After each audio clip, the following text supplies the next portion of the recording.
ভয় পাইছে, ভয় পাইয়া সে দৌড় দিছে। আর জিন্দগিতে নিয়ে বাড়িতে ঢুকতে পারবো?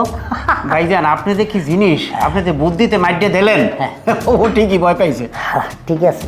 ভাইয়া, হ্যাঁ? ভাই রকি কোথায়? ও তো চলে গেল। নিশ্চয়ই দুলাভাই ভাইয়ারে কিছু একটা বুঝাইছে।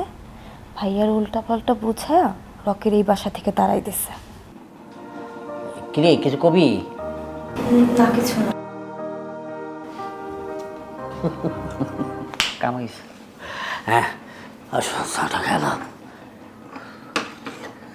ভাইজান এলোপতি থেকে হোমিওপ্যাথি দিয়ে দিয়েছেন না? কামইতে জায়গা মতো। ভাইয়া, দুলাভাই কিন্তু অনেক বাড়াবাড়ি করতেছে। আমি যদি কাউকে পছন্দ করি, কাউকে বিয়ে করতে চাই, তাতে দুলাভাইয়ের সমস্যা কোথায়? সব সময় না আমার ভালোবাসার মাঝখানে বাধা হয়ে দাঁড়িয়ে থাকে। ঠিক কথাই বলছিস তুই। বর্তমানে একটু বেশি বাড়াবাড়ি করতেছে, প্রত্যেকটা কথায় বললে পরে নাক গলে, বুঝছিস না? তার লাগে আমরা স্বাধীনভাবে চলাফেরা করবো, এইটাও বন্ধ হয়ে গেছে। আর ভাইয়া কি হয়েছে তার কথাই শুনে, সে যা বলে ফেরেস্তার মতন বিশ্বাস করে। আমার মাথায় না একটা বুদ্ধি আসছে। ওই তুলো ফিরে আসছে না, এই বাড়ি থেকে যেমনি হোক তারাইতে হইব। এই তো এতদিন পর একটা বুদ্ধি মনে মনে কথা বলছিস। শোন, আমাদের বোনই যেহেতু বাড়িতে নাই, দুলাবারে ঘর জমা বাড়িতে রাখুন কেন? ওনার বাড়ি থেকে বের করতে হবে। এখন যে কমু আপনি বাড়ি থেকে বের হয়ে যান। কি বলতেছো? এখনই যাবা?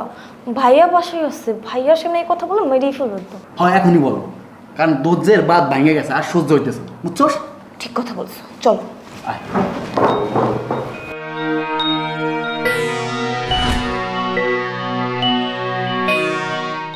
কি ভাইজান আপনি চুপ করে রয়েছেন কেন? হ্যাঁ, ও না তেমন না, মানে আসলে রাশেদ, বলেন। মানে আমি না একটা হেজিটেশনের মধ্যে পড়ছি আর কি। আরে চিন্তা করা লাগবে না, আপনি কি বলার বলেন। না মানে আমাদের বাসার যে কোনো কিছু করি না কেন, সব বিষয়বস্তু নিয়ে তো তোমার সাথে আমরা শেয়ার করি। না এটা আপনি প্রথম থেকে আমি আপনার বাড়িতে তখন একটা মানে আত্মীয়তা করছি, তারপর থেকে কিন্তু আপনি সব জিনিস আমার সাথে শেয়ার করেন। মানে বঞ্জা মূল্য হলো তুমি আমার আপন, আবার ভাই হিসাব হইলেও তুমি আমার আপন। মানে বলতে চাচ্ছিলাম যে আমার তো বয়স হয়েছে না। আসলে কি ভাইজান, আপনার বয়স হয়েছে আর আপনার এখন একটা বিবাহও করা দরকার, কিন্তু আমি আপনি তো আমার বয়সে বড়, ওই জন্য কিছু বলতে পারি না। না ঠিক আছে, তুমি মাঝে মধ্যে মানে হয়তো চিন্তা করে কিন্তু বলো না আর কি। ভাবছিলাম যে ওই আমি বিয়ে করার একটা ডিসিশন নিয়েই ফেলছি। ডিসিশন কি? আরে করতে হইবে ভাইজান, আপনার বয়স তো দিনে দিনে বাড়িয়ে যাইতেছে না। হ্যাঁ, না মানে ওই একটা বিধবা মেয়ে আছে আমার কাছে পরিচিত আর কি, তার 2টা বাচ্চা আছে। ওই মেয়েটাকে যদি বিয়ে করি কোনো সমস্যা হবে?